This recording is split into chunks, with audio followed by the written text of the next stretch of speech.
మీ అమ్మ ఫోన్ చేసింది. ఎందుకు? పెళ్లి చుట్టూ నీకు పెళ్లి కళ వచ్చేసింది బాలా.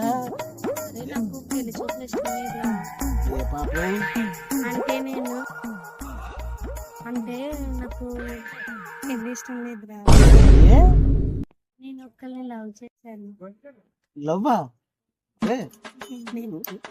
ఎందుకు మొన్న అప్పుడు టీవీలో కనిపించాడు కదా ఎవరైతే ఆ గరిరా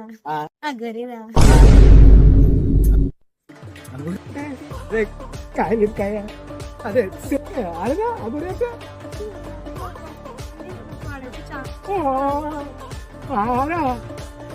గొరిరా నాకు ఆ గురించి చాలా ఇష్టం రా. ఆడికి ఆల్రెడీ తిన్లేదే లేదే హ్యాపీనే పర్లేదు. అది నేను కూడా వాడితోనే వర్షం ఎలాగ పక్క చూసింది. నేను అక్కడికి వెళ్ళిపోతాను. ఎక్కడ పోతావో తెలుసా? సెంతులు కూడా ఇంకా పోతావు. బాగా